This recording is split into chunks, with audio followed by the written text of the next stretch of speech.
नमस्कार विद्यार्थी मित्रांनो, स्वागत आहे तुमचं पुन्हा एकदा आपल्या या ऑनलाईन प्लॅटफॉर्मवर. ठीक आहे. आणि चला आता आपण काय करतोय की एक नवा सब्जेक्ट शिकतोय. ठीक आहे. आणि हा जो सब्जेक्ट आहे या सब्जेक्टचं वैशिष्ट्य असं की ठीक आहे, हा विषय जरा पोरांना कठीण जातो समजायला, नाही का? बरोबर ना? पंचायती राज म्हटलं तर मग अंगाला काटे येतात की सर 7 दिवस 3 दिवस 4 दिवसाची नोटीस, 1/3 2/3 आणि बापरे असं डोकेदुखी होतं ना.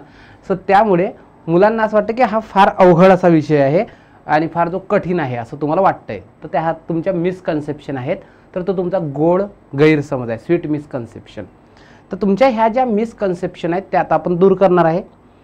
जसं की पंचायती राजमध्ये ठीक आहे, कोणत्याही विषयाची आपण जेव्हा सुरुवात करतोय तेव्हा काय करत असतो, मूलभूत संकल्पना शिकत असतो. बरोबर.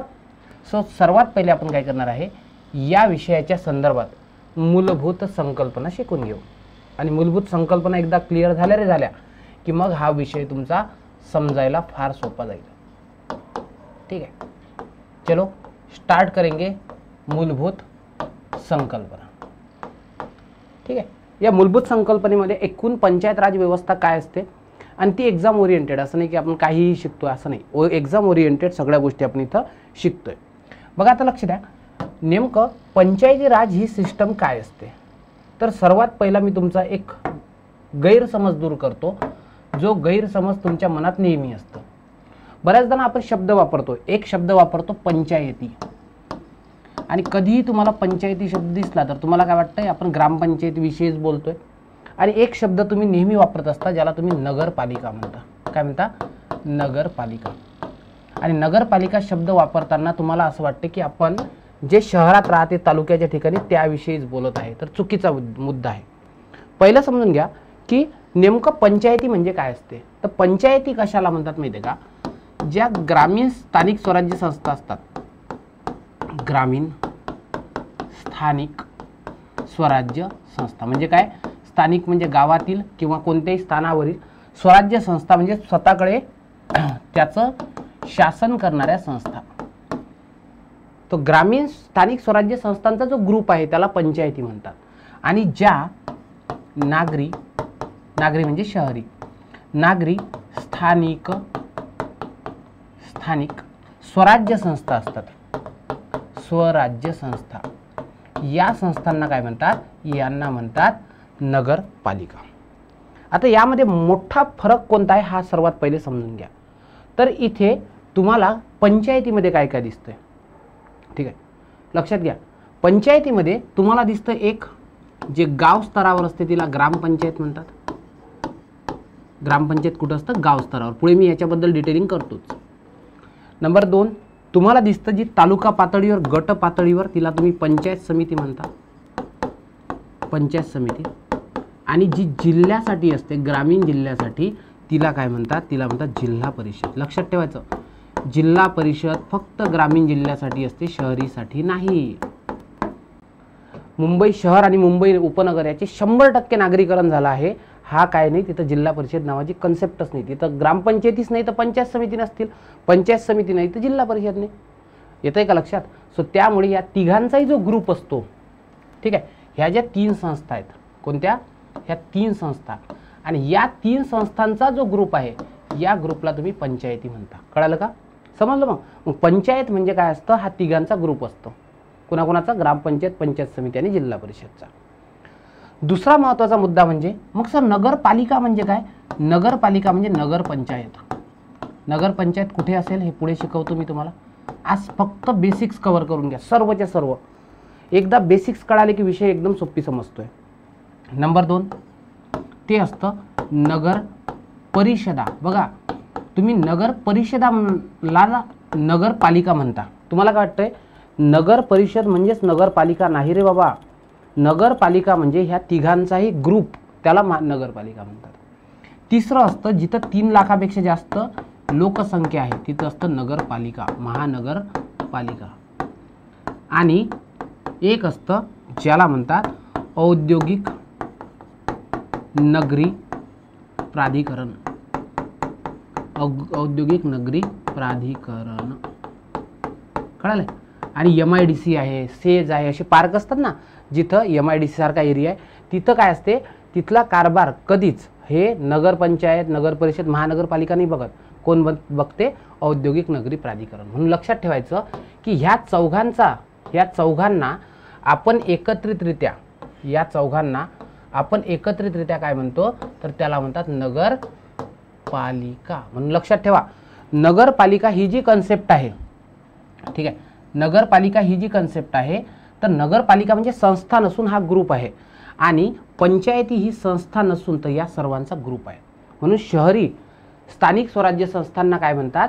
नगरपालिका आणि पंचायती. म्हणून तुम्ही जेव्हा पंचायत शब्द म्हटला तेव्हा समजून घ्यायचं तुम्ही ग्रामपंचायत, पंचायत समिती आणि जिल्हा परिषद एकत्रितरित्या म्हणतोय. कपल म्हणजे काय? मुलगा मुलगी, नवरा बायको. तसंच पंचायती म्हणजे काय? नगरपंचायत, पंचायत समिती आणि जिल्हा परिषदचा ग्रुप आहे. तर नगरपालिका म्हणजे काय? नगरपालिका म्हणजे नगरपंचायत, नगर परिषद, महानगरपालिका आणि औद्योगिक नागरिक क्षेत्र यासाठी असते. कळलं? सो आता ह्या संस्था नेमक्या कुठं स्थापन होतात हे सर्वात पहिले समजून घ्या.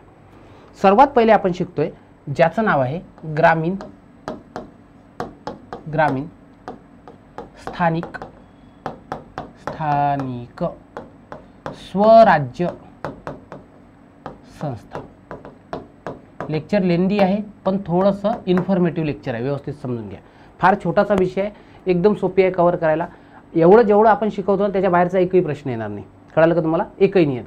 आता बघा, ग्रामीण स्वराज्य संस्था. आता नॉर्मली काय असतं माहिती आहे का? ग्रामीण स्वराज्य संस्था कशा स्थापन होतात हे व्यवस्थित समजून घ्या. सर्वात पहिले असतो, ठीक आहे, खालचा स्तर. कोणता स्तर? खालचा स्तर. याला खालचा स्तर म्हणतात, ठीक आहे, याला म्हणतात सर्वात खालचा स्तर. समजलं?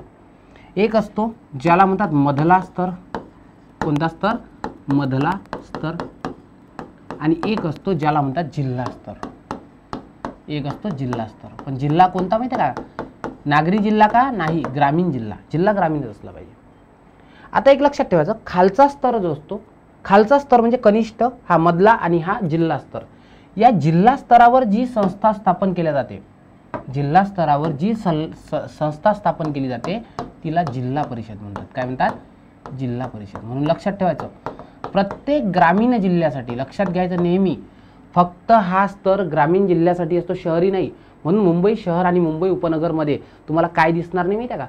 जिल्हा परिषद नावाची संस्था दिसणार नाही, कारण की 100% नागरीकरण झालं आहे. म्हणून 36 जरी जिल्हे असले तरी 34 जिल्हा परिषद आपल्या इथं आहेत. मधला जो स्तर असतो, या मधल्या स्तरावर असते ती म्हणजे पंचायत समिती. पंचायत समिती. आणि गावच्या आणि खालच्या स्तरावर असते तिला म्हणतात ग्रामपंचायत. ग्रामपंचायत. आता प्रत्येक राज्यामध्ये यांचे नावं वेगळे असतात. महाराष्ट्रात खालच्या स्तराला ग्रामपंचायत म्हणतात, मधल्या स्तराला पंचायत समिती म्हणतात आणि वरच्या स्तराला जिल्हा परिषद म्हणतात. आसाममधले वरच्या स्तराला महाकामा परिषद म्हणतात. मधल्या स्तराला अरुणाचल प्रदेशमध्ये, ठीक आहे, काय म्हणतात माहिती आहे का? आंचलिक परिषद म्हणतात. ठीक आहे. मंडल प्रज्ञा परिषद हे कुठे म्हणतात? हे म्हणतात तमिळनाडूमध्ये. कळालं का तुम्हाला? नाही, युनियन काउन्सिल म्हणतात तमिळनाडूमध्ये. ठीक आहे. आंध्र प्रदेशमध्ये मंडल प्रज्ञा परिषद म्हणतात. आणि ग्रामपंचायतला वेगळ्या ठिकाणी वेगळे शब्द आहेत. समजलं का? म्हणून बघा, ह्याला आपलं संविधान जिल्हा स्तर, मधला स्तर आणि खालचा स्तर म्हणते. आणि त्या स्तरांची काय नावं असतील हे राज्य निर्धारित करेल. म्हणून प्रत्येक राज्यामध्ये याला ग्रामपंचायतच म्हणतील असं नाही. ठीक आहे. याला पंचायत समिती म्हणतील असं नाही, नाव वेगळं. ठीक आहे. रिश्ता वही सोच नाही असं असतं. कळलं? आता एक लक्षात घ्या, जिल्हा स्तरावर जिल्हा परिषद आहे, मधल्या स्तरावर पंचायत समिती आणि खालच्या स्तरावर ग्रामपंचायत आहे. पण एक आपल्या संविधानात काय सांगितलं आहे माहिती आहे का? की ज्या राज्याची लोकसंख्या, मी इथं सांगतोय, व्यवस्थित लक्षात घ्या. ठीक आहे. ज्या राज्याची लोकसंख्या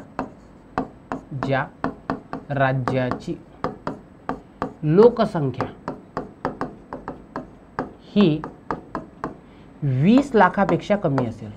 काय? 20 लाखांपेक्षा कमी असेल. ज्या राज्यांची लोकसंख्या ही 20 लाखापेक्षा कमी असेल तिथे काय नसतो माहिती आहे का? तिथे मधला स्तर नसतो. तिथे काय नसतो? मधला स्तर नसतो. फॉर एक्झाम्पल गोवा, सिक्कीम, ठीक आहे, या राज्यामध्ये मधला स्तरच नाही आहे. का नाही माहिती आहे का?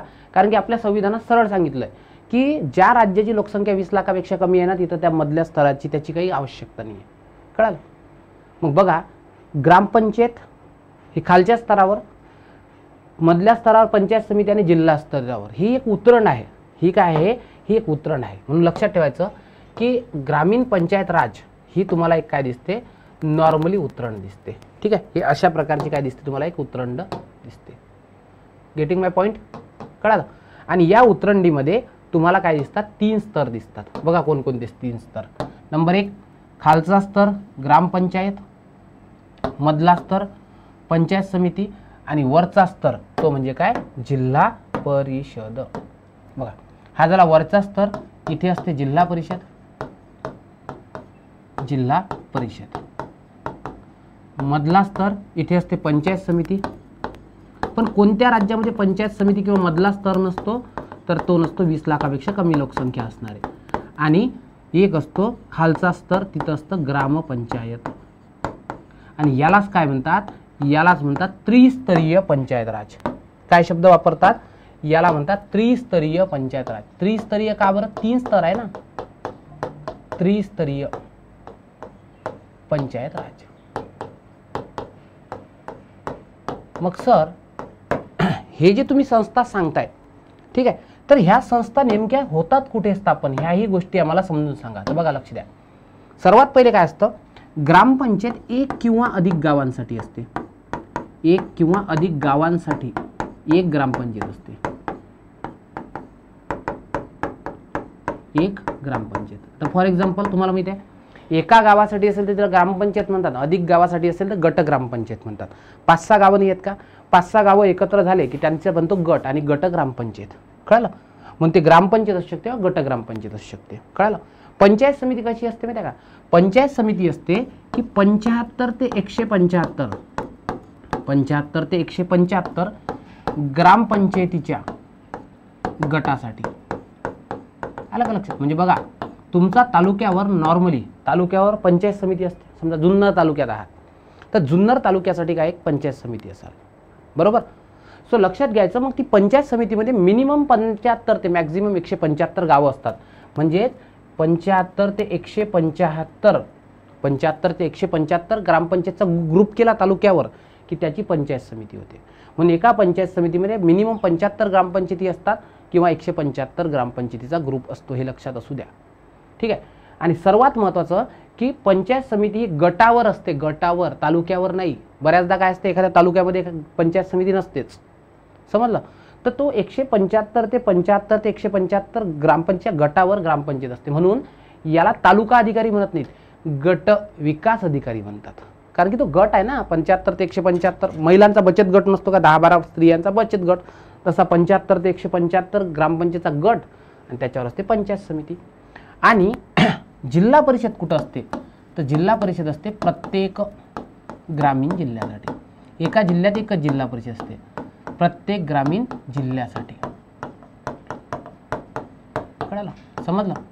सो प्रत्येक ग्रामीण जिल्ह्यासाठी जिल्हा परिषद, 75 ते 175 ग्रामपंचायतच्या गटासाठी. म्हणजे तुमच्या एक लक्षात येते, हे उतरण आहे. ही काय? एक उतरण. सर्वात खालच्या स्तरावर ग्रामपंचायत, मधल्या स्तरावर पंचायत समिती, वरच्या स्तरावर जिल्हा परिषद. आणि वरच्या स्तरावर ही आहे, ही सर्वोच्च संस्था आहे. ही काय आहे? ही तुम्हाला पंचायत राजमधील काय दिसते? सर्वोच्च संस्था. म्हणून लक्षात ठेवायचं की तुमच्या सर्व पंचायत समिती आणि ग्रामपंचायतवर लक्ष ठेवणारी संस्था कोणती आहे? तर जिल्हा परिषद आहे. ही फार पॉवरफुल असते. आलं लक्षात? पंचायत समिती जी असते, पंचायत समिती, ही पंचायत समिती असतो मधला स्तर. आणि लक्षात ठेवायचं, याला म्हणतात दुवा. दुवा म्हणजे काय? ब्रिज आहे. हा ब्रिज, हा काय आहे? ब्रिज. ब्रिज म्हणजे हा दोघांना जोडणारा. कोणाकोणाला जोडतोय? हा जिल्हा परिषद आणि ग्रामपंचायतला जोडणारा दुवा म्हणजे काय आहे? तुम्हाला हे दिसेल. ठीक आहे? थोडं अक्षर लक्षात येत नसेल तर दुवा शब्द लिहिलाय, ब्रिज शब्द लिहिलाय. आणि ग्रामपंचायत जी असते, ग्रामपंचायत ही असते निम्न स्तरावर, खालच्या स्तरावर, गाव स्तरावर. कळालं का तुम्हाला? समजलं? सो अशा प्रकारे हे तुम्हाला काय दिसतंय? ग्रामीण पंचायत राजची उतरण आढळून येते. गेटिंग माय पॉईंट? समजतं की नाही सांगा बरं? कठीण आहे का काही? काहीच कठीण नाही आहे. ठीक आहे? व्यवस्थित लक्षात घ्या. सर्वात पहिले काय बघितलं आपण? मूलभूत संकल्पना बघतोय. मूलभूत संकल्पनेमध्ये, ठीक आहे, काय बघतोय आपण? मूलभूत संकल्पना. बघा, मूलभूत संकल्पनेमध्ये पंचायती या शब्दाचा अर्थ सांगितला, नगरपालिकेचा शब्द अर्थ सांगितला. त्यानंतर ग्रामीण स्वराज्य संस्थेचे उतरण सांगितली. त्रिस्तरीय पंचायत राज आहे. किती स्तरीय? त्रिस्तरीय पंचायत राज आहे. आणि या 3 स्तरामध्ये, ठीक आहे, हे जे 3 स्तर आहेत, या 3 स्तरामध्ये तुम्हाला काय दिसतंय? वरच्या स्तरावर म्हणजे जिल्हा स्तरावर जिल्हा परिषद ग्रामीण जिल्ह्यासाठी, मधल्या स्तरावर पंचायत समिती आहे 75 ते 175 ग्रामपंचायतीसाठी, आणि खालच्या स्तरावर असते ग्रामपंचायत 1 किंवा अधिक गावांसाठी. एका गावासाठी असेल तर ग्रामपंचायत, अधिक गावांसाठी असेल तर तिला काय म्हणतात? काय म्हणतात तिला? ठीक आहे, तिला म्हणतात गट ग्रामपंचायत. कळालं इथपर्यंत? समजलंय? चला आता एक लक्षात ठेवा. आता पुढच्या मुद्द्याकडे आपण जातोय. ठीक आहे, की काय असतं माहिती आहे का? ही जी ग्रामपंचायत असतं किंवा ही संस्था आहे, ठीक आहे, समजून घ्या की आपण बघू ग्रामीण, आता स्थानिक, स्वराज्य आणि संस्था. ठीक आहे, हे आणि इथे हे जे ग्रामीण स्थानिक स्वराज्य संस्था आहे, इथं सदस्य किती असतात? इथं नेमके सदस्य किती असतात? आता आपण हा कोर्सच करतोय तर यामध्ये डिटेल तर शिकूच पुढे, ऑब्वियस आहे डिटेल शिकणार आहोत, पण इथं तुमची बेसिक तयार करतो जेणेकरून तुम्हाला कळायला पाहिजे. सो सदस्य किती आहेत? त्यानंतर इथला राजकीय प्रमुख कोण आहे? राजकीय प्रमुख कोण आहे? ठीक आहे, त्यानंतर इथला प्रशासकीय प्रमुख कोण आहे? राजकीय प्रमुख म्हणजे काय? राजकीय प्रमुख म्हणजे राजकारणात नेणारा प्रमुख, आणि प्रशासकीय प्रमुख म्हणजे प्रशासनात नेणारा प्रमुख. समजलं ना? सो बघा, आता दोन्ही गोष्टी आपण व्यवस्थितरित्या समजून घेऊ.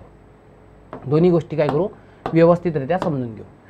पहिला मुद्दा हा आहे की सर मग स्थानिक स्वराज्य संस्था कोणकोणत्या आहेत? तर आपण उतरण पाहू. सर्वात पहिले बघू ग्रामपंचायत, आणि यापुढे आपण ग्रामपंचायतला जीपी म्हणणार आहोत. काय म्हणणार आहे? जीपी, ग्रामपंचायत.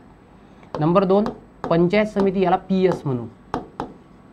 पंचायत समिती हे प्रत्येक वेळेस इतकं लिहिणं शक्य आहे का? नाही, तर याला पीएस म्हणायचं. ठीक आहे, आणि तिसरं आहे जिल्हा परिषद, आणि या जिल्हा परिषदला आपण काय म्हणतोय? जिल्हा परिषदला झेडपी असं म्हणतोय. झेडपी, समजलं? जीपी ग्रामपंचायत, पंचायत समिती, ठीक आहे, आणि त्यानंतर झेडपी जिल्हा परिषद. बघा लक्ष द्या, ग्रामपंचायतीची सदस्य संख्या, ग्रामपंचायतीची सदस्य संख्या ही 7 ते 17 दरम्यान असते.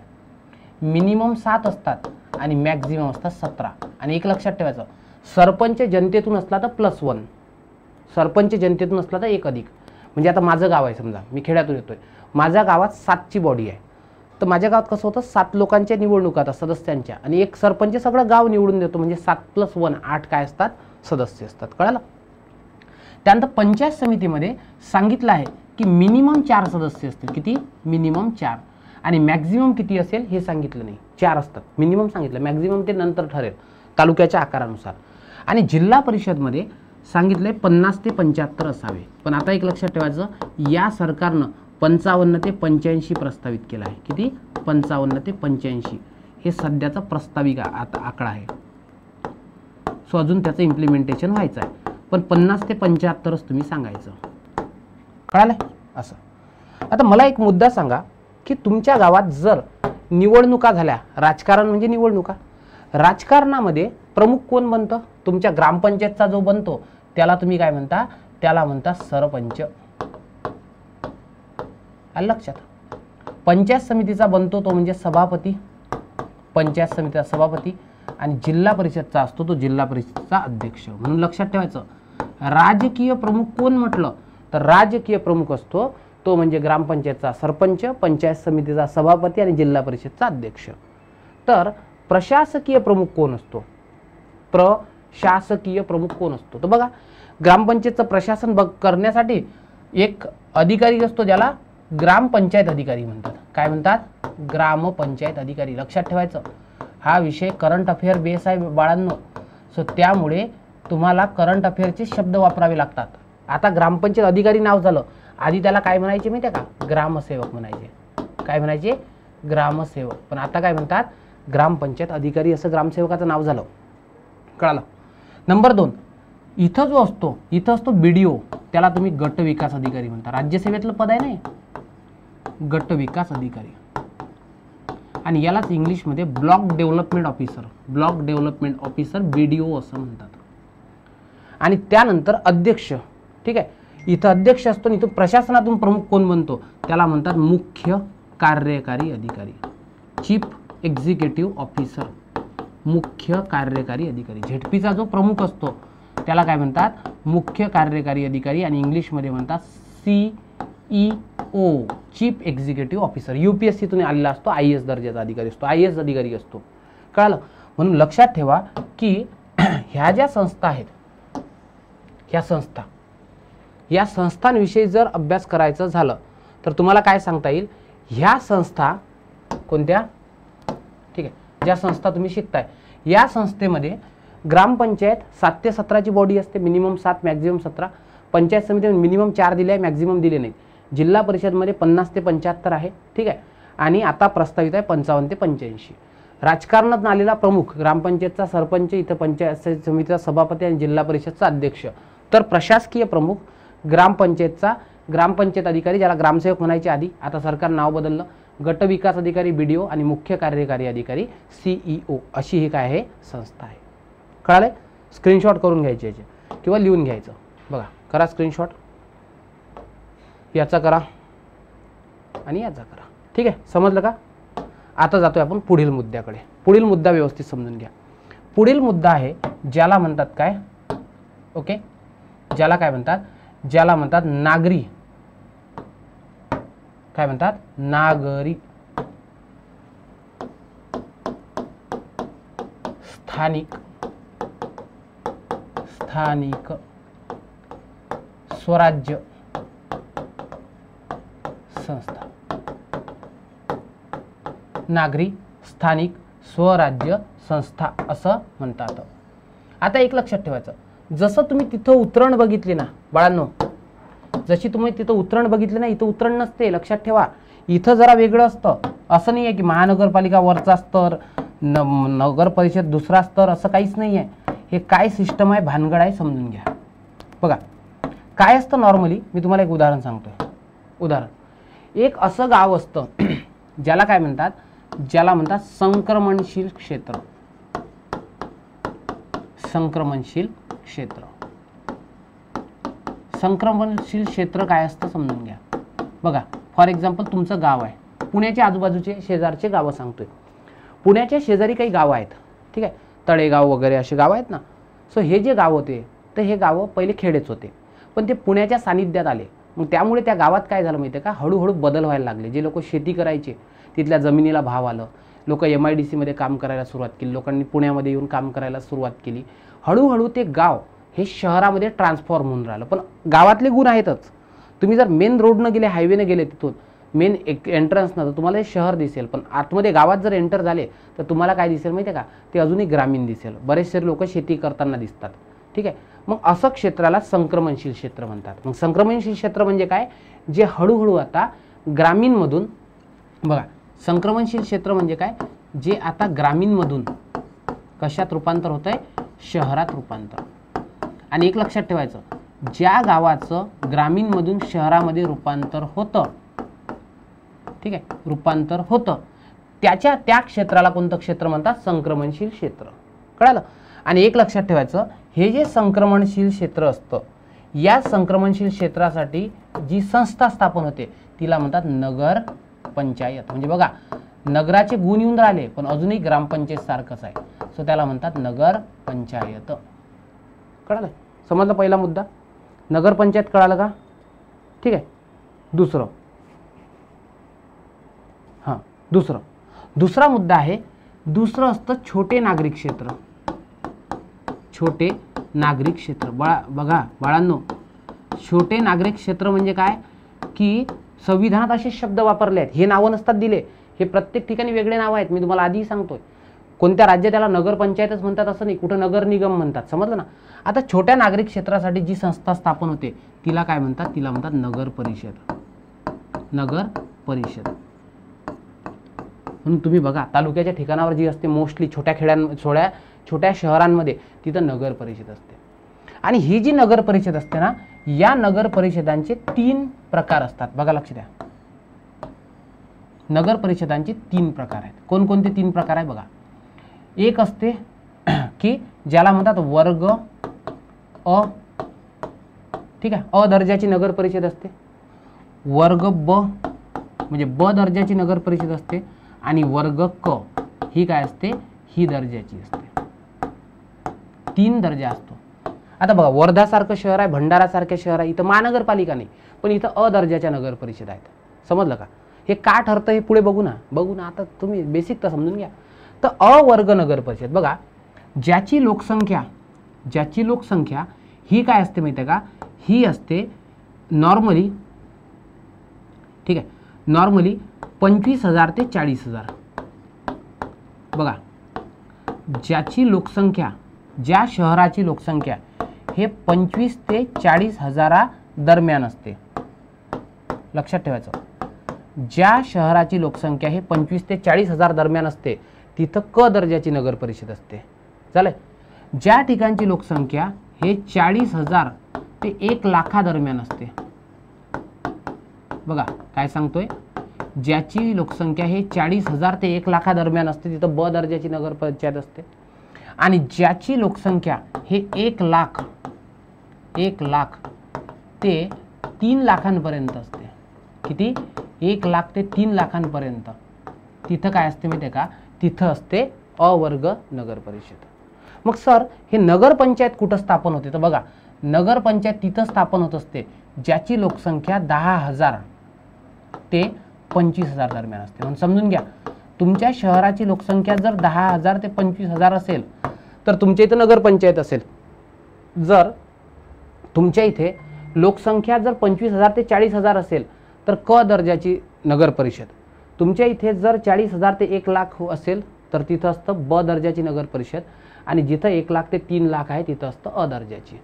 ठीक आहे. आणि आता सर्वात महत्त्वाचा मुद्दा म्हणजे की जर तुमचं नागरिक क्षेत्र हे मोठे नागरिक क्षेत्र असेल, मोठे नागरिक क्षेत्र, तर मला सांगा ह्या मोठ्या नागरिक क्षेत्रा इथे किती असली पाहिजे माहिती आहे का, इथे असते महानगरपालिका. काय असते? महानगरपालिका.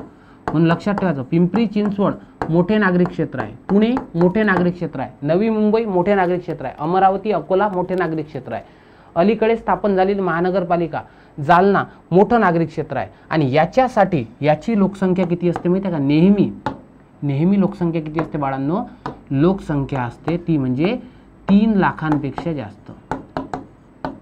म्हणून लक्षात ठेवायचं, ज्या शहराची लोकसंख्या 3,00,000पेक्षा जास्त झाली तिथं कंपल्सरी महानगरपालिका स्थापन करावी लागते. आता मला एक सांगा की हे जे गाव आहेत हे उतरंड आहे का, असं आहे का की पहिले नगरपंचायत मग त्याच्यावर लक्ष ठेवणारी नगर परिषद महानगरपालिका? नाही. बघा हे तिन्ही वेगवेगळे गाव आहेत. उदाहरण मी तुम्हाला सांगतोय, समजून घ्या. की आपण असं एक उदाहरण घेऊ की एखादं गाव घेऊ. ठीक आहे, मला एकदा फक्त सर्च करू द्या की पुण्यामध्ये नगरपंचायत कुठे आहे. आहेत खूप साऱ्या, सर्वात जास्त पुण्यामध्येच आहे. पुणे विभागातच नगरपंचायती आहे. कारण की पुण्यातले खेडी ही काय म्हणताय तीव्रतेनं म्हणजे पटापट ट्रान्सफॉर्म होऊन राहिली शहरामध्ये. ठीक आहे,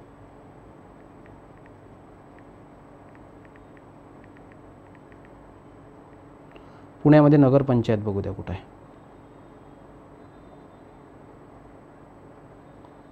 ठीक आहे, एकच मिनिट. बारामती नगर परिषद आहे, लोणावळा नगर परिषद आहे, नगर परिषद आहे. ठीक आहे, मग नगरपंचायत कोणती आहे, एखादं कोणतं उदाहरण. ठीक आहे,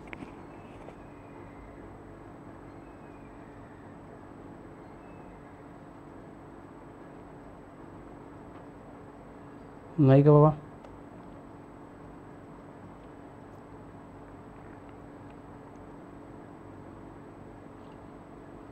ठीक आहे, एक मिनटं बघू द्या मला.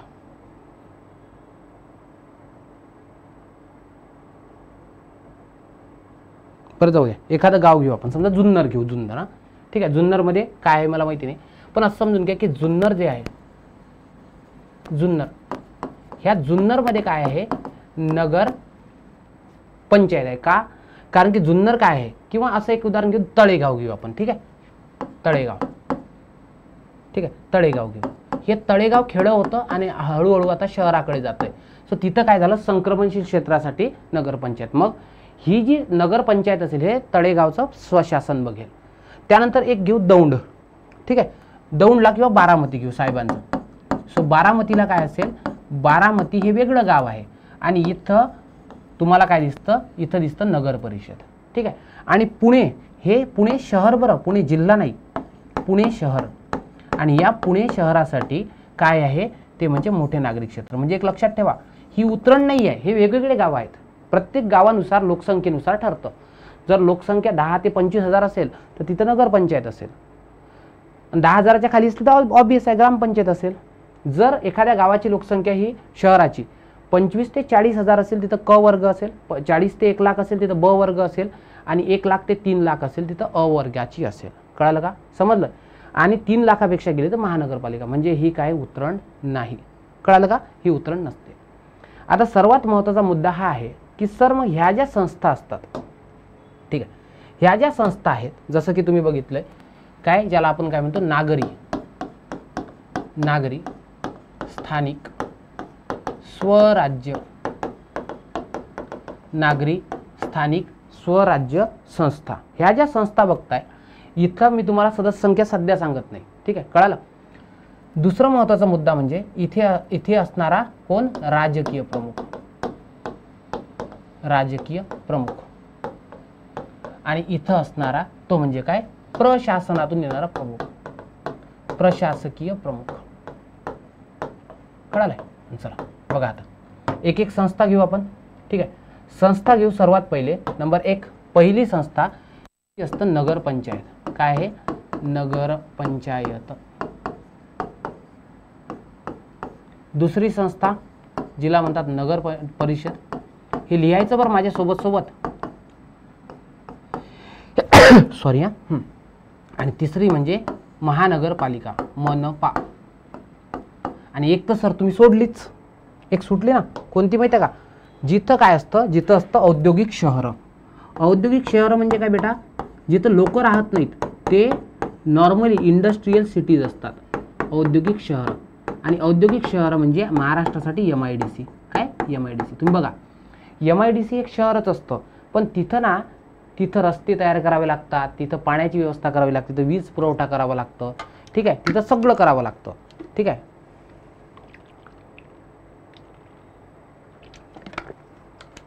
आणि अशा भागासाठी औद्योगिक शहरासाठी असते, त्याला म्हणतात औद्योगिक नगरी प्राधिकरण. म्हणून लक्षात ठेवायचं, जर तुमच्या गावात MIDC असेल, तुमच्या शहरात MIDC असेल तर त्या MIDCचा कारभार ना तुमची नगरपंचायत बघते, ना नगर परिषद बघते, ना महानगरपालिका बघते. तर कोण बघते माहिती आहे का, औद्योगिक नगरी प्राधिकरण बघत असते. समजून घ्या.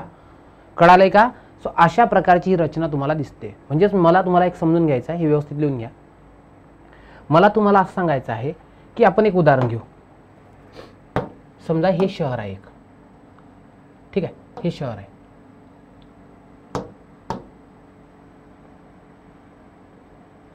ओके, हे शहर आहे.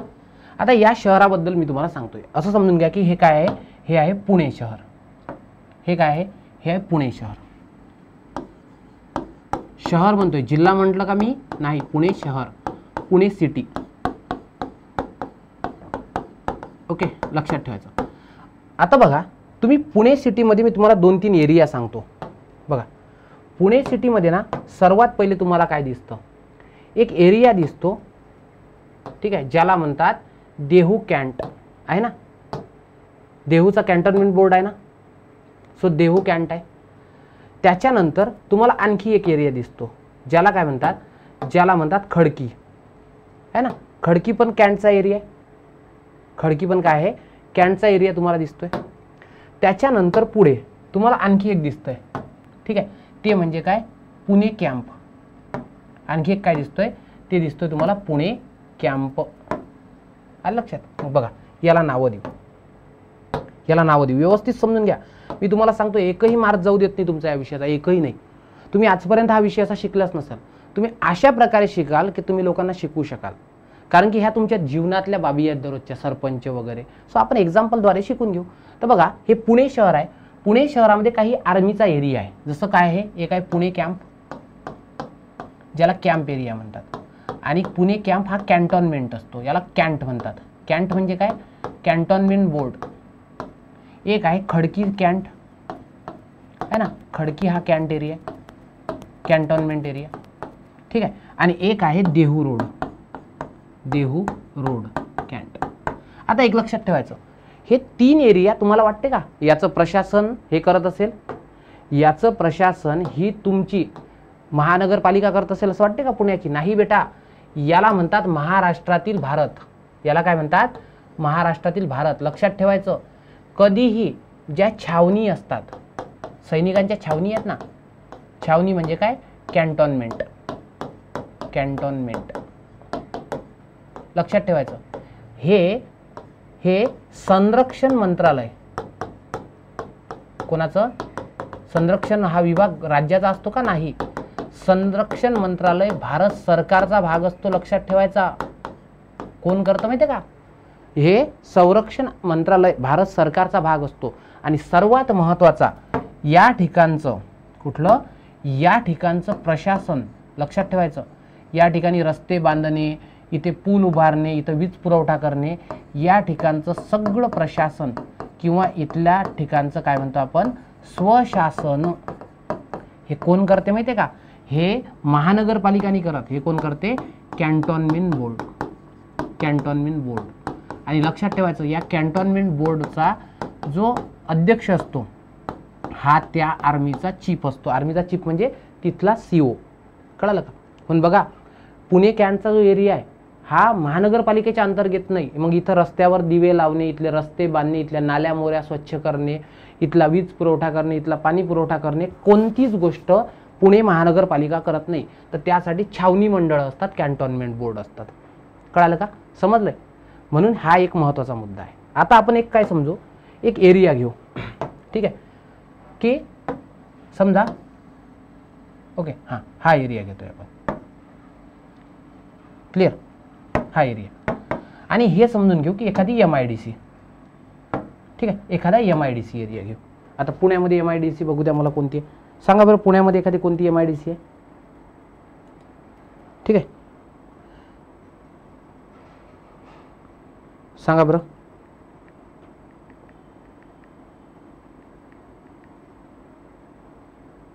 कोणती आहे MIDC?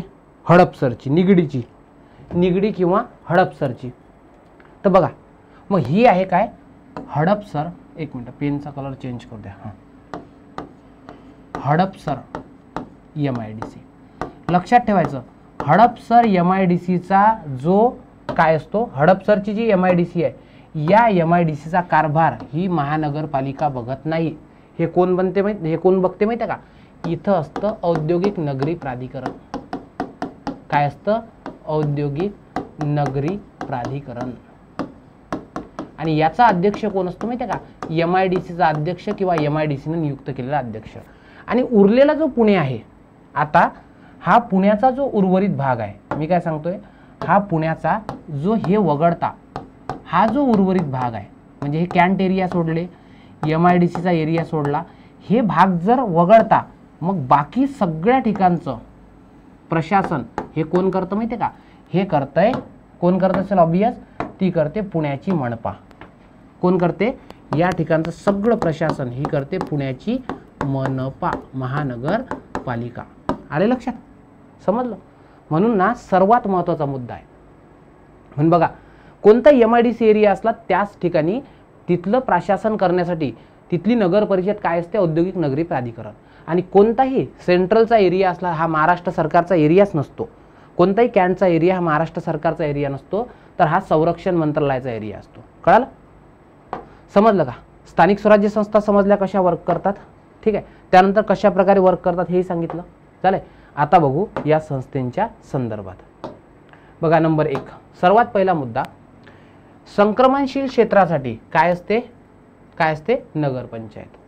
छोट्या नागरिक क्षेत्रासाठी नगर परिषद, मोठ्या नागरिक क्षेत्रासाठी मनपा. आता तुम्हाला माहित आहे, नगरपंचायतचा जो असतो त्याला म्हणतात नगराध्यक्ष. काय म्हणतात? नगराध्यक्ष, जो लोकांनी निवडून दिला असतो. नगर परिषदचा सुद्धा काय असतो? नगराध्यक्ष, नगराध्यक्ष. आणि मनपाचा जो असतो त्याला महापौर म्हणतात. काय म्हणतात? महापौर. ॲक्च्युअलमध्ये याला पूर्वीचं नाव जे होतं महापौराचं, पूर्वीचं नाव, हे पूर्वीचं नाव माहिती आहे काय होतं, याला म्हणायचे मेयर. नाव ऐकलं असेल तुम्ही, मेयर म्हणायचे. पण लक्षात ठेवायचं, मेयरला महापौर हे कोण बनवलं माहिती आहे का, विदा सावरकरांनी. विदा सावरकरांचं मराठी भाषा शुद्धीकरणामध्ये प्रचंड योगदान आहे आणि विदा सावरकरांनी महापौराला म्हणजे मेयरला मराठी नाव दिलं, त्याचं नाव आहे महापौर, म्हणून आज महापौर म्हणतात. ठीक आहे. आणि लक्षात ठेवायचं, प्रशासनातून नगरपंचायतवर जो येत असतो त्याला म्हणतात मुख्याधिकारी. काय म्हणतात, मुख्याधिकारी. राज्यसेवेत असतं का पद, आपण म्हणते का नगर परिषदचा CEO आहे, CO चीफ ऑफिसर, आणि हा असतो वर्ग 2 क्लास 2. CO 2 आहेत राज्यसेवेत, एक आहे क्लास 2चा CO. ठीक आहे. नगर परिषदेचा जो असतो त्याला आपण मुख्याधिकारीच म्हणतात.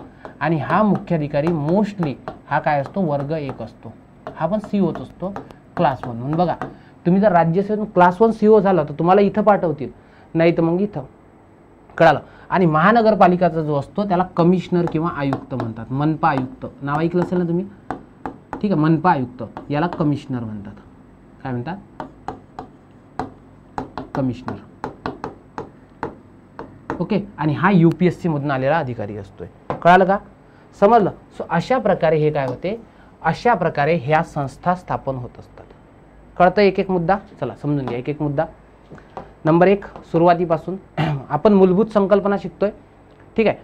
तर म्हणजे पंचायत राजच्या सगळ्या सिरीजमध्ये, या सगळ्या कोर्समध्ये आपण काय करू, पहिले बेसिकचे लेक्चर घेऊ, मग कन्सेप्ट क्लिअर झाल्या की मग तुम्हाला शिकायला सुरुवात होईल. नंबर 1, पंचायती म्हणजे ग्रामपंचायत, पंचायत समिती आणि जिल्हा परिषद या ग्रामीण स्थानिक स्वराज्य संस्थांना पंचायती असं म्हणतात.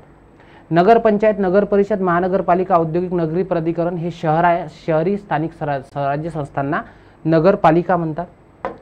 त्यानंतर ग्रामीण स्वराज्य संस्था 3 स्तरावर आहे, ही उतरंड आहे. खालच्या स्तरावर ग्रामपंचायत, मधल्या स्तरावर पंचायत समिती, जिल्हा स्तरावर जिल्हा परिषद. प्रत्येक ग्रामीण जिल्ह्यासाठी एक जिल्हा परिषद असेल.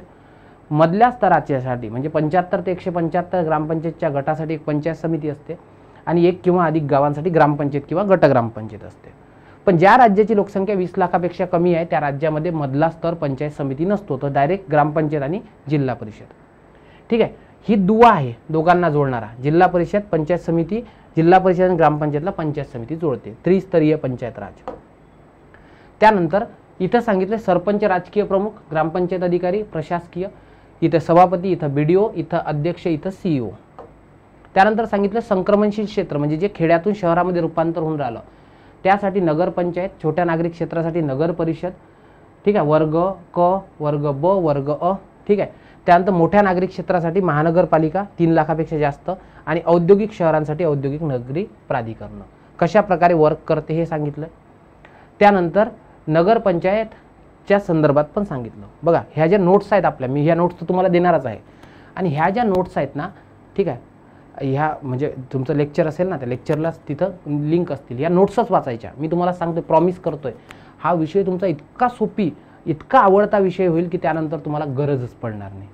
आलं की लक्षात, गरज पडणार नाही. सो अशा प्रकारे आता एक लक्षात ठेवायचं, भारत सरकारनं काय केलंय, सर्वात पहिले तर भारतात ग्रामपंचायत ह्या ज्या संस्था आहेत, ह्या संस्था फार पूर्वीपासून आहे, फार पूर्वीपासून म्हणजे प्राचीन काळापासून पण आहेत. मी तुम्हाला एक उदाहरण सांगतोय. जर तुम्ही जगात बघितलं, जगात, ठीक आहे, वर्ल्ड, जर पहिली फर्स्ट मनपा म्हटलं, महानगरपालिका कोणती आहे असं जर विचारलं तर त्याचं उत्तर तुम्ही दिलं पाहिजे लंडन. बघा जगातली सर्वात पहिली महानगरपालिका कोणती आहे, लंडन आहे. ठीक आहे. त्याच्यानंतर जगात जर तुम्हाला सेकंड विचारलं, जगातली सेकंड मनपा किंवा आशियामध्ये आपला हे आहे ना खंड, आशिया खंडात पहिली मनपा, पहिली मनपा, आणि भारत म्हणजे इंडियात, भारतात पहिली मनपा. म्हणजे लक्षात घ्या, जगातली दुसरी मनपा ही आशिया आणि भारतातली पहिली मनपा होती, पहिली मनपा. ठीक आहे. ती कोणती आहे माहिती आहे का, ती मनपा आहे जिचं नाव आहे काय, ठीक आहे, जिचं नाव काय आहे, जिचं नाव आहे मद्रास मनपा. काय नाव आहे, मद्रास मनपा. पण लक्षात घ्यायचं, ही महानगरपालिकेसारखी होती पण आयोग बऱ्याचदा मनपा नगर परिषद पण म्हणतं. काय म्हणतं, मनपा नगर परिषद सुद्धा म्हणतंय. कळतंय का? येतं का लक्षात? व्यवस्थित लक्ष द्या. काय सांगितलंय? मी सांगितलंय की जगातली सर्वात पहिली मनपा लंडन, त्यानंतर जगातली दुसरी, आशियातली पहिली आणि भारतातली पहिली मनपा कोणती आहे? तर मद्रास. म्हणजे मद्रासची मनपा भारतातलीच नाही तर आशियातली पहिली आणि जगातली दुसरी मनपा आहे. सर अशी कोणती गरज पडली की मद्राससाठी मनपा स्थापन करावी लागली? अशी कोणती गरज पडली की मद्राससाठी मनपा स्थापन करावी लागली? त्याचं कारण समजून घ्या. हे होतं मद्रास, चेन्नई शहर. आणि या मद्रासच्या जवळ एक आहे ते म्हणजे पुद्दुचेरी. लक्षात ठेवा, हे आहे पुद्दुचेरी, जुनं नाव त्याचं पॉंडिचेरी. आणि हे आहे मद्रास, तेव्हाचं मद्रास, आताचं चेन्नई. इथं ना दोन अपोजिट सत्ता काम करायच्या, जे एकामेकांचं बिलकुल पटत नव्हतं. इथं जे होते पुद्दुचेरीवर जी सत्ता होती ही होती कोणाची? फ्रेंचांची, फ्रेंच. ओके. आणि मद्रासवर जी सत्ता होती ती होती इंग्रज. आणि एक लक्षात ठेवायचं की प्रत्येक युगात एक एक सुपर पॉवर असते. प्रत्येक युगात एक सुपर पॉवर असतं की जसं तुम्हाला पॉंडिचेरी जी आहे, ठीक आहे, म्हणजे फार पूर्वीच्या काळात, आता अमेरिका आणि रशिया आहे ना महासत्ता, पहिले दोन महासत्ता होत्या, फ्रेंच आणि इंग्रज. यांचं बिलकुल पटत नव्हतं. मग तुम्हाला माहिती आहे की जर एकामेकाचं पटत नसेल तर या इंग्रजांना भीती काय होती? हे जे फ्रेंच आहेत हे फ्रेंच काय करतील? मद्रासला बळकावून घेतील. आता मी एक उदाहरण देत असतो नेहमी आणि तुम्हाला पण देतो. तुम्ही गर्दी खूप आहे बसमध्ये आणि तुम्हाला आतमध्ये पडायचं आहे, शिरायचं आहे, जागा मिळवायची आहे. तर आपली निंजा टेक्निक काय असते? आपला रुमाल काढायचा, बॅग काढायची आणि तिथे टाकून द्यायची. समजलं ना? सो मग इंग्रजांनी सेम केलं. फ्रेंचांनी मद्रासवर आपला ताबा गाजवू नये म्हणून यांनी काय सांगितलं? देख भाई, ह्या शीटवर आमचा रुमाल आहे, इथलं शासन आम्ही करतो कारण की इथं आम्ही मनपा स्थापन करतोय. मग इथं मनपा स्थापन केली कशासाठी? की फक्त फ्रेंचांना दाखवण्यासाठी. कशासाठी? की आम्ही इथलं प्रशासन करतो. म्हणून लक्षात ठेवायचं, मद्रास मनपा स्थापन झाली 1688 ला. बघा, 1688 महानगरपालिका आहे कोणती? ती म्हणजे ती. कळालंय? आता महत्त्वाचा मुद्दा हा आहे, पुढचा मुद्दा, की सर मग स्वातंत्र्याच्या वेळी जेव्हा भारत स्वातंत्र्य झालं, ठीक आहे, भारत जेव्हा स्वातंत्र्य झालं तर या स्वातंत्र्यावेळी भारतात किती मनपा होत्या? ठीक आहे, भारतात स्वातंत्र्यावेळी किती मनपा होत्या? तर बघा, स्वातंत्र्यावेळी आपल्या इथं फक्त 3 मनपा होत्या. ठीक आहे, सर्वात पहिली जे तुम्हाला ऑलरेडी सांगितले, मद्रास नावाची मनपा होती. नंबर 2, मद्रास मनपेनंतर 200 वर्षांनी स्थापन झाली ती म्हणजे बॉम्बे मनपा, BMC. त्यानंतर तिसरी एक होती ती म्हणजे दिल्लीची मनपा, दिल्ली. आणि चौथी, ठीक आहे, जी काय होती? जी होती त्रिवेंद्रम. कोणती होती? त्रिवेंद्रम. सो लक्षात ठेवायचं, भारतात स्वातंत्र्यावेळी किती मनपा होत्या? किती होत्या? 4 मनपा. 4 मनपा. कोणकोणत्या बोला? नंबर 1, मद्रास. कधी स्थापन झाली मद्रास? मद्रास झाली सर 1688 मध्ये. इथून 200 वर्षांनी स्थापन झाली 1888 मध्ये, ती म्हणजे बॉम्बेची मनपा, ज्याला BMC म्हणतो. म्हणून BMC ऍक्ट सुद्धा कधीचा आहे? 1888चा BMCचा ऍक्ट आहे. सो अशा प्रकारे हे तुम्हाला आढळून येतं. समजलं का? कळतंय व्यवस्थित एक एक मुद्दा? सो अशा प्रकारे ही रचना दिसते तुम्हाला कोणाची? याची. ठीक आहे, येते का लक्षात? आता पुढला मुद्दा हा आहे, ठीक आहे सर, आम्हाला ग्रामीण पंचायत राज समजलं, नागरी पंचायत राज समजलं, कुठे असतं हे पण कळालं, ठीक आहे, सगळ्या गोष्टी कळाल्या. पण आम्हाला एक सांगा की हे जे 73वी घटना दुरुस्ती आणि 74वी घटना दुरुस्ती जी भानगड आहे, ही काय भानगड आहे समजून सांगा. तर बघा, ग्रामीण राज्य संस्था जी आहे, ग्रामीण पंचायत राज, आता याला आपण काय म्हणू? ग्रामीण पंचायत राज. ग्रामीण पंचायत राज समजलं ना? ग्रामपंचायत, पंचायत समिती, जिल्हा परिषद. आणि एक असतं शहरी भागासाठी, त्याला काय म्हणतात? नागरी पंचायत राज. नागरी पंचायत राज. असे 2 पंचायत राज आहेत, बरोबर? ग्रामीण पंचायत राज, नागरी पंचायत राज. एक लक्षात ठेवायचं, ग्रामीण पंचायत राजसाठी जी घटना दुरुस्ती केली, ग्रामीण पंचायत राजसाठी जी घटना दुरुस्ती केली ती आहे 73वी घटना दुरुस्ती 1992. कधीची आहे? 73वी घटना दुरुस्ती 1992. आणि नागरी पंचायत राजच्या संदर्भात जी घटना दुरुस्ती केली ती 74वी घटना दुरुस्ती 1992. आता तुम्हाला प्रश्न पडायला पाहिजे की सर घटना दुरुस्तीनं ह्या संस्था ऍड केल्या म्हणजे संविधानात ह्या घटना नव्हत्या, संस्था नव्हत्या.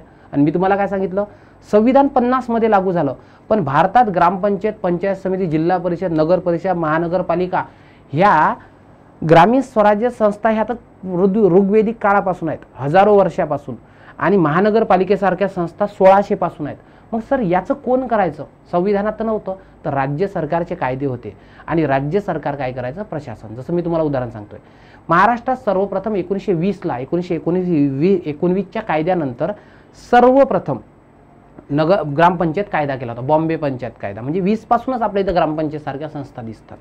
पण त्याला काय नव्हतं, त्याला असं म्हणून समजा घटनात्मक दर्जा नव्हता. मग याला घटनात्मक दर्जा देण्यासाठी काय करण्यात आलं, आपल्या इथे ह्या संस्था स्थापन करण्यात आल्या. मग तुम्हाला माहित आहे घटना दुरुस्तीचं असतं विधेयक, घटना दुरुस्तीचं काय असतं? विधेयक. ठीक आहे, हे विधेयक संसदेत कोण सादर केलं? ठीक आहे, कधी सादर केलं? त्यानंतर हे विधेयक पारित कधी झालं? त्यानंतर या विधेयकाला पारित झाल्यानंतर राष्ट्रपतींनी स्वाक्षरी कधी केली, म्हणजे तेच पारित, आणि कधी अंमलात आलं? अंमल म्हणजे कमिटमेंट. त्यानंतर कोणत्या घटना दुरुस्तीने कोणता भाग ऍड केला, त्याच्यानंतर कोणते अनुच्छेद ऍड केले, अनुच्छेद. त्यानंतर कोणतं परिशिष्ट ऍड केलं, कोणत्या परिशिष्टात कोणता विषय आहे, कोणत्या परिशिष्टात कोणता विषय आहे. समजलं का तुम्हाला? सो या सगळ्या गोष्टीवर तुम्हाला काय येऊ शकतात? प्रश्न येऊ शकतात. समजले? आता एक लक्षात घ्या, मी तुम्हाला मुद्दे समजून सांगतोय. पाठच होतो बरं, पाठ काहीच नाही, चिल्लर आहे. हे दोन्ही मुद्दे चिल्लर आहेत. ग्रामीण पंचायत राज, नागरी पंचायत राज सगळं चिल्लर आहे. बघा बघा ग्रामीण पंचायत राजसाठी जे विधेयक मांडलं हे होतं 72वे घटना दुरुस्ती विधेयक. कोणतं होतं? 72वे घटना दुरुस्ती विधेयक. कॅब म्हणजे विधेयक, कॉन्स्टिट्यूशनल अमेंडमेंट बिल, बिल म्हणजे विधेयक, आणि CAA कॉन्स्टिट्यूशनल अमेंडमेंट ऍक्ट म्हणजे कायदा. बघा एकनं मायनस होतं. 72व्या घटना दुरुस्ती विधेयकानं 73वी घटना दुरुस्ती केली आणि 73व्या घटना दुरुस्ती विधेयकाने 73व्या घटना दुरुस्ती विधेयकाने काय केलं माहिती आहे का? 74वी घटना दुरुस्ती केली. समजलं का तुम्हाला? बघा आता कसं आहे, सध्या 128वा घटना दुरुस्ती विधेयक असतं, 106वी घटना दुरुस्ती असते. तेव्हा तसं नव्हतं, तिथं मायनस आहे. 73वी घटना दुरुस्ती 72व्या विधेयकानं केली. समजलं? झालं. आता दुसरा महत्त्वाचा मुद्दा आहे की सर हे विधेयक सादर कधी केलं? हे विधेयक जे आहे हे सादर कधी केलं? तर बघा हे सादर केलं 1991ला. हे पारित सादर कोणी केलं? कुणी केलं? तर त्यावेळेस होते काय, ज्यांचं नाव होतं एन व्यंकटस्वामी. एन व्यंकटस्वामी त्यावेळेचे ग्रामविकास मंत्री होते, एन व्यंकटस्वामी. ठीक आहे, सो यांनी सादर केलं होतं, एन व्यंकटस्वामी. कळालंय? कधी सादर केलं? 1991ला. दोन्ही विधेयक सोबतच मांडले होते. ऑब्वियस आहे कधी सादर केलं असेल? 1991ला. कधी पारित झालं? 1992ला. कधी पारित झालं? 1992ला. त्यानंतर कधी अंमलात येतंय? तर हे अंमलात येतंय 24 एप्रिलला. कधी?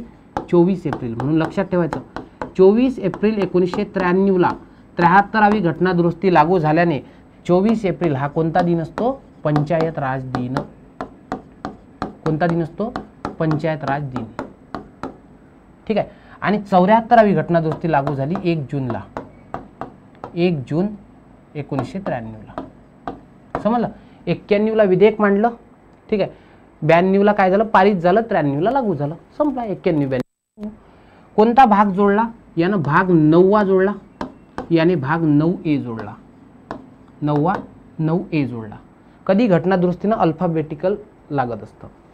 अनुच्छेद कोणतं जोडलं? तर यामध्ये 243 आहे. 243A ते 243O पर्यंत आहे. काय?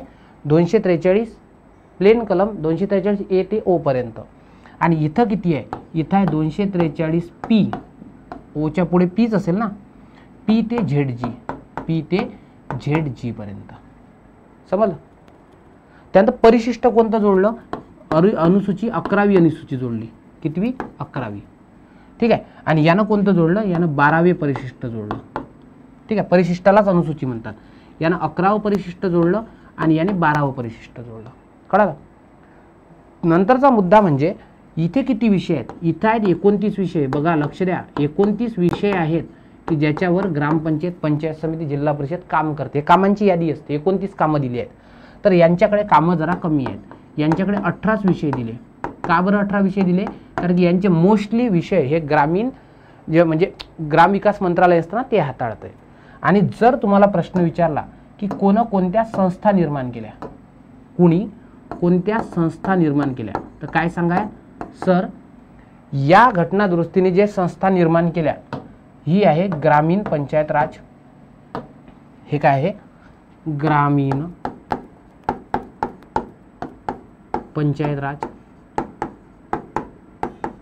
म्हणजे ग्रामपंचायत, पंचायत समिती, झेडपी. आणि यानं कोणतं निर्माण केलंय ते म्हणजे नागरी पंचायत राज. नागरी पंचायत राज. समजलं का? सो अशा प्रकारे हे तुम्हाला काय दिसतंय, 73वी आणि 74वी घटना दुरुस्ती. आता मला सांगा ही घटना दुरुस्ती, ठीक आहे, ही जी घटना दुरुस्ती आहे ही घटना दुरुस्ती तुमच्या पाठ झाली की नाही? चला बोला, ही घटना दुरुस्ती तुमच्या दोन्ही घटना दुरुस्त्या पाठ झाल्या की नाही? बोला, हो की नाही? यस, बिलकुल पाठ झाल्या. कसं सांगता येईल? काय सांगता येईल? चला बोला. नंबर 1, ठीक आहे, ग्रामीण पंचायत राजच्या संदर्भात 73वी घटना दुरुस्ती. विधेयक 72व एन व्यंकटस्वामीनं मांडलंय. 91ला मांडलं, 92ला पारित झालं, 93ला लागू झालं 24 एप्रिलला, म्हणून पंचायत राज दिन. 9वा भाग जोडला. 9व्या भागामध्ये 243 ए ते ओ पर्यंत अनुच्छेद आहे. 11वं परिशिष्ट जोडलं, 29 विषय आहेत आणि ग्रामीण पंचायत राज स्थापन केलं. 74व्या घटना दुरुस्तीचा जो होता तो 73व्या, ठीक आहे, काय 73वं घटना दुरुस्ती विधेयक होतं, एन व्यंकटस्वामी यांना मांडलंय.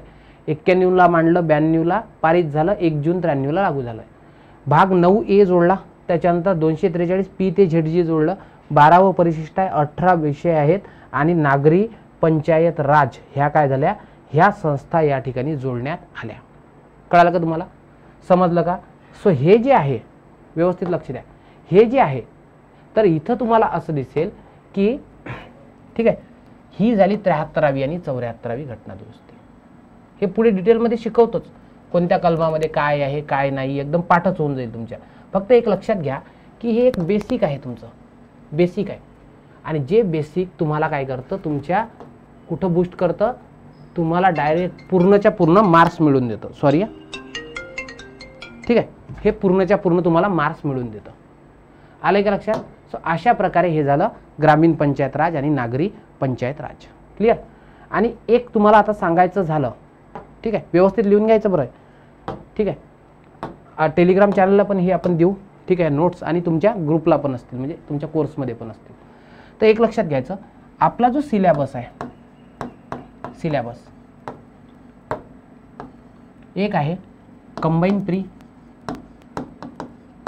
ठीक आहे, एक combine pre, combine mains, sorry, ठीक आहे, हां, कंबाईन मेन्स. दुसरं राज्यसेवा, राज्यसेवा प्री आणि राज्यसेवा मेन्स.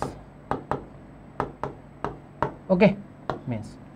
असं जर तुम्ही म्हटलं तर एक लक्षात घ्यायचं, हा तुम्हाला जे आपण शिकवतोय इथं तुम्हाला काय आहे, तुम्हाला या ठिकाणी कंबाईन प्रीला फक्त एकच मुद्दा आहे ज्याचं नाव आहे ग्राम प्रशासन. म्हणजे लक्षात ठेवायचं, ग्राम प्रशासनामध्ये तुम्हाला फक्त ग्रामीण पंचायत राज शिकावं लागतं. काय शिकावं लागतं? ग्रामीण पंचायत राज. आणि ग्रामीण पंचायत राज म्हणजे काय बाळांनो? ग्रामीण पंचायत राज म्हणजे ग्रामपंचायत, पंचायत समिती, जिल्हा परिषद आणि 73वी घटना दुरुस्ती, एवढंच आहे, एवढंच. ठीक आहे. मेन्सला काय आहे?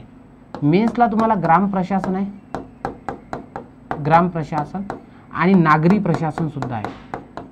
नागरी प्रशासन म्हणजे दोन्ही आहे, ग्रामीण पंचायत राज, नागरी पंचायत राज. राज्यसेवेला तुम्हाला ग्राम प्रशासन आहे, ग्राम प्रशासन आणि नागरी प्रशासन सुद्धा आहे, नागरी प्रशासन. आणि मेन्सला ह्या दोन्ही गोष्टी तुम्हाला आहेत. समजलं? म्हणजे एक लक्षात घ्यायचं, ते लोक येडे आहेत जे प्रिलिम्सला काय वाचून जातात, नागरी प्रशासन. प्रिलिम्सला फक्त हेच असतं. आणि एक लक्षात ठेवायचं, प्रिलिम्सला हेच असतंच आणि प्रिलिम्सला कंबाईन सारख्या परीक्षेमध्ये यावर किती प्रश्न असतात तर बघा, एकूण पॉलिटी जी आहे तुम्हाला, ही पॉलिटी आहे 15 मार्कची. किती, 15 गुणांची. आणि या 15 गुणांपैकी मोस्टली 3 प्रश्न हे कशावर असतात, हे असतात पंचायत राज. याला पंचायत राज इन्स्टिट्यूशन, PRIs म्हणतात, पंचायत राज इन्स्टिट्यूशन. आणि राज्यसेवेच्या प्रिलिम्सला जर म्हटलं, लक्षात घ्या, राज्यसेवेच्या प्रिलिम्सला तर यावर मोस्टली 1, 2, 3 आणि कधी कधी प्रश्नही नसतात, पण करावं लागतं. ठीक आहे. सो अशा प्रकारे याच्यावर काय दिसतात तुम्हाला, हे प्रश्न दिसतात, 2-3 प्रश्न म्हणजे 6 वगैरे मार्क्ससाठी. आणि मेन्सचा ऑब्वियस डिस्क्रिप्टिव्ह पॅटर्न आहे, तर पंचायत राजमध्ये बऱ्याच साऱ्या गोष्टी असतील. समजलं का तुम्हाला? ठीक आहे. तर हे काय झालं, हे झाल्या तुमच्या पंचायत राजच्या संदर्भात मूलभूत संकल्पना. कळाल्या का, हो की नाही? येतंय, समजलं का? हे पंचायत राजच्या संदर्भात संकल्पना आहे. आणि याच्यानंतरच्या ठिकाणी आपण आता काय करतोय ते शिकायला घेऊ. ओके.